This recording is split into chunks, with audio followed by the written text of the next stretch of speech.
to reliable sources. From Park City, Utah. Now, the story of a blackout. The Weather Channel disappeared from 20 million homes this week because of a nasty dispute with DirecTV. Now, you know these blackouts happen from time to time, and they're usually short-lived. But this one's not. This one's a doozy. It's already almost a week old, and it's affecting 1 in 6 American households.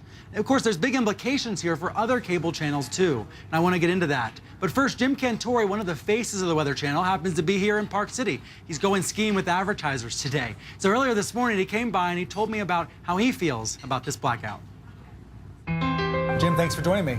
Thanks for having me. So is this the first time the Weather Channel's been blacked out on any major cable or satellite distributor? Yeah, 32 years and strong, and we've never been dropped, only added. What do you think is at stake with this blackout then? The first thing that came to me is when I think about my coverage in the field and how many people come up to me and say, Jim, we really appreciate you guys being there. You made us prepare, you got us ahead of the storm, and you took us through it. And without you on DirecTV, because we can't get cable, we're out in the middle of nowhere, we would not have known that storm was coming. And that's what you've said in a letter also before the blackout happened. Right. You said this is basically a life-saving channel. I've never seen a channel position itself that way in a negotiation with a distributor. Was it really appropriate to say this channel is about saving lives? I really think when you kind of look at the Weather Channel overall, and you think about what happens before a storm, whether you're in an emergency manager's office, whether you're even at the National Weather Service or a local TV station, your first hint at what's to come is from the Weather Channel. Well, that campaign, it didn't seem to work. DirecTV dropped the channel anyway. Do you have any sense of what their motivations are here? I don't. I mean, I'm not a part of the executive committee that makes the decisions. Obviously, there's money involved. But you made a point in your letter. You said this is not about a huge increase in fees. It's about, you said, a penny. We're asking for a penny per subscriber. That's right.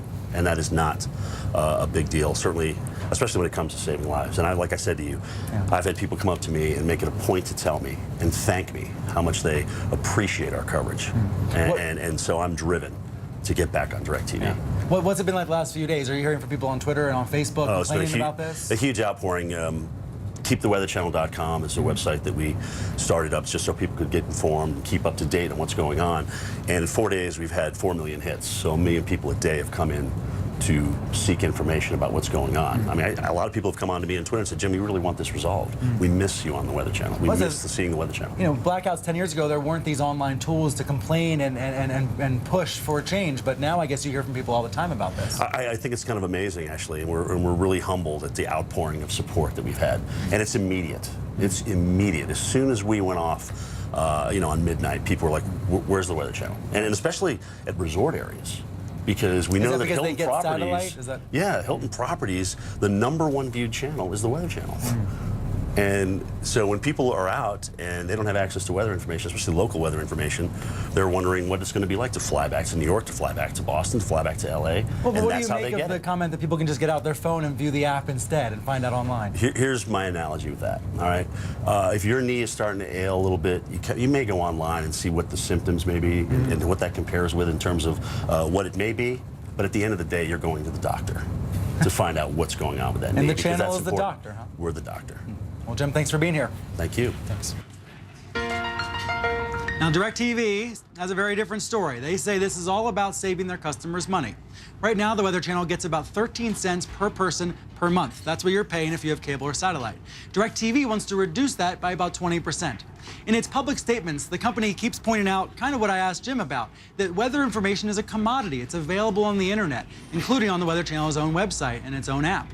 When the blackout started, DirecTV said this: consumers understand there are now a variety of other ways to get weather coverage, free of reality show clutter, and that the Weather Channel does not have an exclusive on weather coverage. The weather belongs to everyone. Joining me now from San Francisco is Barry Parr. He's a vice president and lead analyst for Outsell, and he's been watching this battle unfold. Barry, thanks for joining me. Oh, thank you for having me. So what do you think this is all about?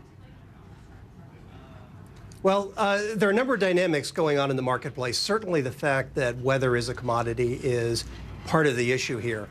The other thing is we're seeing a real transition in the pay television business, both within satellite and cable TV, where they are going into an era where they're going to need to cut the costs of their programming. Does it hurt the Weather Channel that they have such a great website and such a great app where you can get the same information? Well, I mean, it's not even just simply that the Weather Channel's app and website are so great. There are lots of places on the internet where you can get weather.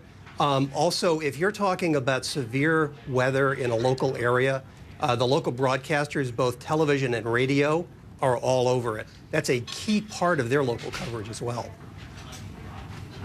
So in other words, the Weather Channel may not be as unique as it's saying it is. Were you as struck as I was by this promotional campaign where they're saying the Weather Channel saves lives, so it's irresponsible to take it off DirecTV? That was a pretty astonishing statement. I was very surprised that they would make such an extreme statement about what they were able to do and what they're able to provide to local communities. And I'm not sure that the facts would bear it out if you really examined it. But let's dig down on what you said earlier about the cable ecosystem. There are going to have to be cost-cutting moves by these distributors. These subscriber fees can't keep rising forever. Do you think DirecTV was trying to send a message to other channels by taking Weather Channel off the air? Well, I mean, if you look at what the Weather Channel represents in terms of the monthly cable bill, it's a pretty small amount of money. So the fact that they were willing to play such extreme hardball with them suggests that they're really taking it as an opportunity to send a message to future negotiating partners. We saw earlier this year, yeah, go ahead. For example, earlier this year, what's the lesson here for a channel like CNN or a channel like Al Jazeera that also provides somewhat commoditized news? Is there a lesson for other cable channels in this? I think news is pretty different. Cable news channels have a pretty strong relationship with their viewers. Cable news viewership is down, but on the other hand, that relationship with those viewers is very strong. And also, I believe that news coverage is pretty different from weather in the sense that voice really matters.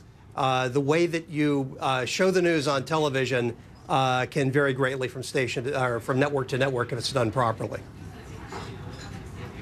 Well, Barry Parr, thanks so much for being here and explaining what this is all about. Thank you. Coming up, we're here in Park City talking about Sundance. Why is this a golden age for documentary film? We'll take you behind the scenes and tell you next.